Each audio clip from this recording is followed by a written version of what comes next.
Bonjour ou bonsoir, ça dépend de l'heure à laquelle vous nous suivez en direct de Mea Plus, un média que vous aimez beaucoup et qui vous donne des informations en temps réel. C'est moi, bien votre humble serviteur, Emmanuel Akukila. Je suis aujourd'hui comme présentateur de l'émission Tal Question. L'émission Tal Question est une émission basée, centrée sur des questions pertinentes et des réponses claires et honnêtes. Donc, les réponses données par nos invités s'engagent que eux à 100%. Et aujourd'hui, nous sommes très heureux de parler d'un sujet très utile pour l'avancée de notre beau pays, un sujet phare pour le développement de notre nation. Et on va parler bien sûr des infrastructures en RDC, levier réel de croissance ou illusion du développement. Donc, et nous aurons, nous aurons l'honneur et la joie, surtout le plaisir de recevoir dans notre plateau un expert en économie. Il va répondre aux questions claires à ces sujets très pertinents pour le développement de notre beau pays. Et nous serons bien sûr avec lui. Il s'appelle comme ça Hiram Akukila, expert économiste spécialisé en économie mathématique. Avec lui, il va répondre à, à, à trois questions phares qui constitue le sujet des séjours. Et comme vous savez, si vous voulez encore poursuivre, poursuivre à nous regarder, bien sûr, aimez notre page Facebook Meakujo Plus, abonnez-vous à notre chaîne YouTube Meakujo Plus, et vous ne serez pas dessus. Je laisse la place à notre invité pour vous répondre et vous donner des éclairages à notre sujet de séjour. Merci.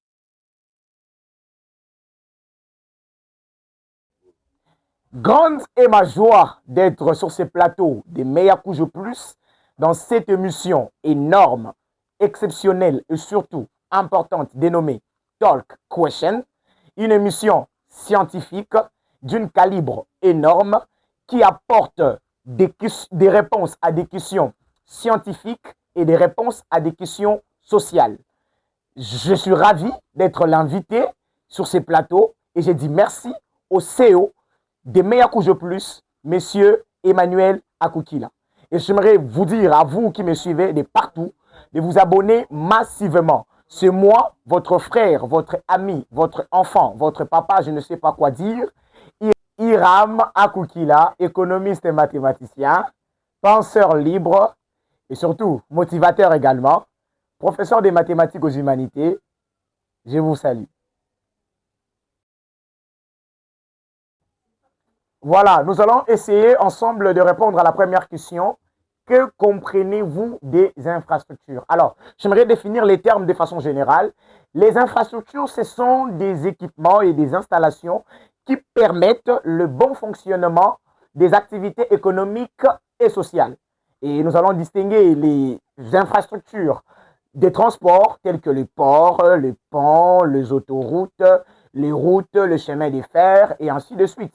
Mais vous avez également les infrastructures d'énergie telles que l'électricité, telles que les carburants, tels que le réseau de distribution. Vous avez aussi les infrastructures des télécommunications et les infrastructures des technologies de l'information.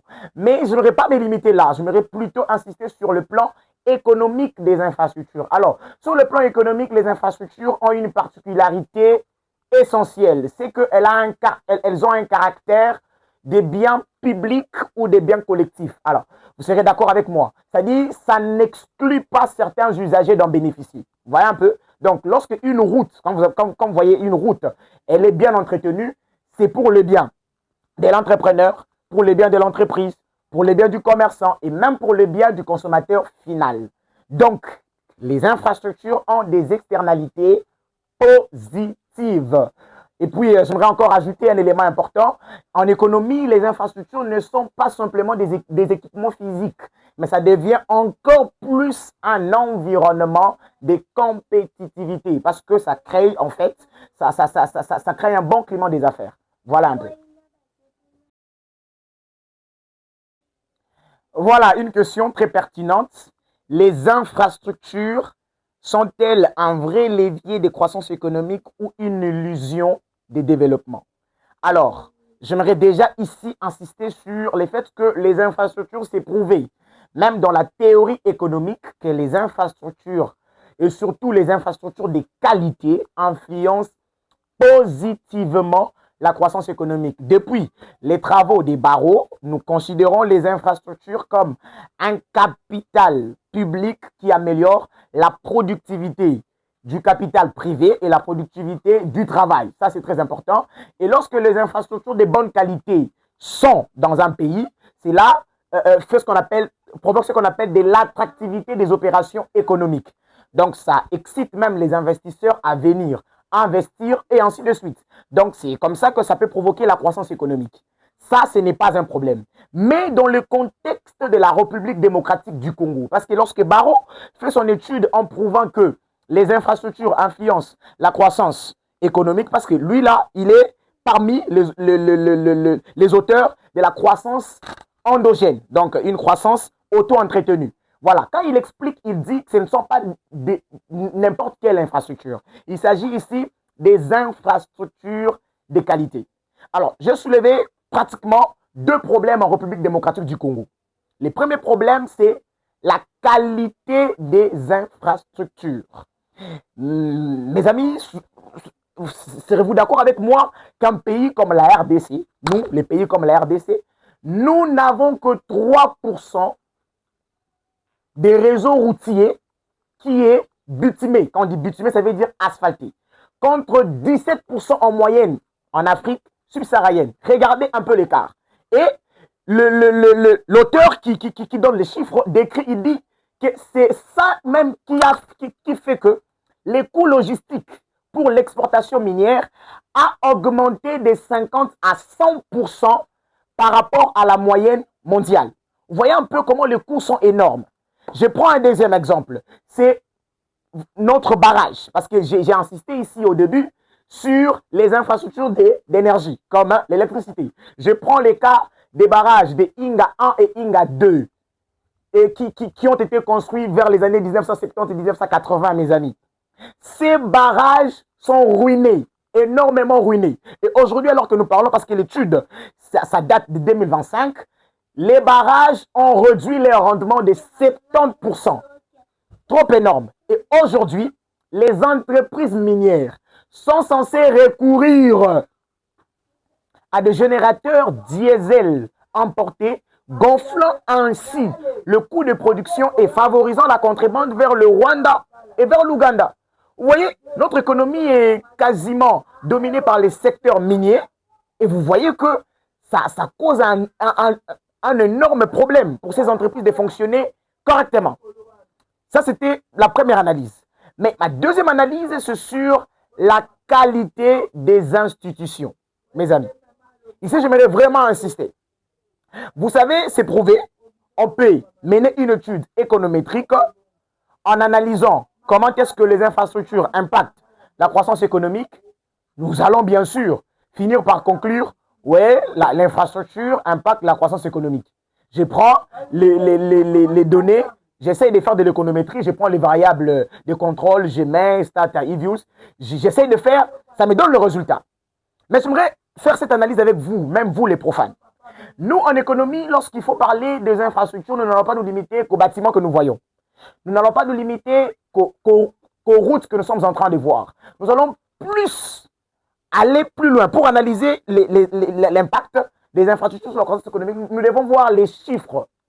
Nous devons avoir les chiffres. Donc, je vais essayer de me ressourcer, par exemple, dans les ressources de la Banque centrale, essayer de voir quel a été le montant alloué aux infrastructures en RDC, par exemple, en 2024. Quel est le montant en 2022? Quel est le montant en 2023? J'essaie de faire l'analyse. Je vois également quel a été le montant du PIB. J'essaie de faire la corrélation. Et ainsi de suite. Voilà. Mais le problème maintenant, c'est que quand nous prenons les montants officiels qui se trouvent au niveau des sources telles que la Banque centrale et la Banque mondiale et ainsi de suite. Maintenant, quand nous prenons ces montants-là, nous faisons de l'économétrie, oui, on peut trouver l'impact. Mais est-ce que cet impact est réel sur le terrain? Il y a un problème qui se pose. L'État peut vouloir débourser 10 millions pour la construction de routes. Mais est-ce que les 10 millions seront réellement utilisés pour la construction de routes? C'est là qu'intervienne la qualité des institutions. Je rejoins, bien sûr, les économistes modernes qui ont développé ce qu'on appelle la nouvelle école des institutions avec Acemoglu, Robinson et Johnson, qui prouvent à nécessité que les pays qui veulent connaître le développement ou encore la croissance doivent avoir des institutions de qualité. Qui dit institution de qualité dit une gouvernance transparente, une traçabilité, le vrai suivi des travaux publics. Lorsque le montant est 10 millions dans le site officiel, 10 millions dans le budget de l'État, affecter les 10 millions. C'est comme ça qu'on peut réellement capter l'impact des infrastructures sur la croissance économique. D'où nous avons soulevé dans notre émission, dans notre Tal Question, sur l'illusion de développement. Pourquoi illusion? Parce que les montants peuvent prouver la relation qui existe entre les infrastructures et la croissance, mais la réalité sur le terrain est autre. Pourquoi? Parce que l'argent est sorti, mais l'argent n'a pas été utilisé normalement comme il le fallait. C'est ça le plus grand problème. Et c'est surtout ça qui fait que les infrastructures restent et demeurent une illusion, surtout en République démocratique du Congo. Voilà une question pertinente. Quel projet d'infrastructure en RDC qui offre le plus de potentiel de croissance? Alors, j'ai soulevé pratiquement ici 3 projets, parce qu'ici, j'aimerais vraiment être pédagogique. Vous avez les projets d'extension et de réhabilitation routier. Donc, vous voyez là la route nationale numéro 1 et la route nationale numéro 2. Vous avez encore de l'autre côté les corridors ferroviaires entre Kinshasa, Lubumbashi et Goma, ainsi que les grands projets de construction des barrages hydroélectriques tels que les Inga 3 et les Inga 4. Alors, ces 3 projets, moi je pense que ce sont les projets qui peuvent être vraiment le levier de croissance économique en RDC. Pourquoi? Parce que déjà, ça réduit le coût de transport et d'énergie, mais ça favorise également la connectivité régionale. Mais ici j'aimerais également ajouter que ça attire aussi l'investissement privé. Très important. Et pour finir, si ces projets sont accompagnés avec une institution solide, ici j'en appelle au gouvernement, j'en appelle au ministre. Si seulement ces projets sont suivis avec une gouvernance transparente, je vous assure, la RDC sera transformée en corridor logistique entre lui et tous ses pays voisins. Donc, sera transformé en corridor logistique central de l'Afrique centrale. Donc, de façon simple, nous pourrons, nous ici en RDC,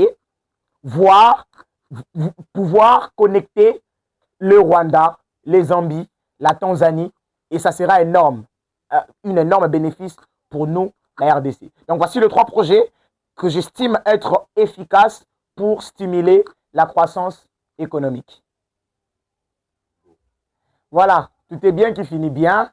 En définitive, vous devez retenir que les infrastructures sont bel et bien un levier de croissance économique, mais aussi longtemps que ces dernières ne sont pas accompagnées par des institutions solides, elles vont demeurer une illusion de développement. Voilà, c'était moi, votre humble serviteur, Hiram Akouchila. J'ai dit merci au CODM Yakujo Plus de nous avoir fait la confiance de venir parler science sur son plateau. Et j'aimerais ici aussi profiter pour dire merci à ma famille, la famille Akouchila, à ma mère, à Kaneyale, à mes frères et sœurs, Rachel Akouchila, Lucie Akouchila, Emmanuel Akouchila, à toute ma famille estudiantine, Master 2 Ecomat, je vous salue. Je salue ma base à moi, les bosseurs. Je commence par les saints, Ah, Olta, Tamboué, toi tu sais, je salue mon frère que j'aime de tout mon cœur. LMK les fils, je salue. Lui, on l'appelle comme ça en lingala, Maboko électrique. Enoch Kubanzila. Je salue ainsi Sarah Mbengi, mère des mères. Je salue Esther Mayadila, Batikayo. Donc je vous salue, sans oublier bien sûr à ma légende, Dorcas Mouela. Je te salue maman, je te salue encore, toi tu sais. Voilà, donc je salue mon petit Isaac, je salue mon frère Gustave Nora, je salue également Isaac Mangungu Eli, Missondem. Je vous aime beaucoup. Je salue la lettre M de quelqu'un. Je salue Aaron Nakaosa. Et avec beaucoup de respect, je salue Kusonika Willy, le doctorant, mon vieux, mon maître. Je vous salue. Et je ne peux pas m'en passer. Je ne peux pas finir cette émission sans saluer mon père dans la foi, l'ancêtre Gédéon Gad Mafuku, ainsi que sa bien-aimée femme, Mama Grace. Je vous salue. Merci. Voilà, nous sommes à la fin de notre émission Tal Question. Merci à l'économiste et mathématicien Hiram Akukila pour son intervention. Il a tout dit. Il a vraiment éclairé l'opinion. Merci beaucoup. Je suis là juste pour vous donner le rendez-vous et vous demander de vous abonner. Et si vous voulez aussi participer, n'hésitez pas de nous écrire à notre numéro qui est juste là et nous contacter via nos plateformes. Hein, je vous dis merci, abonnez-vous, regardez nos vidéos et invitez les autres à nous rejoindre. Et à la prochaine.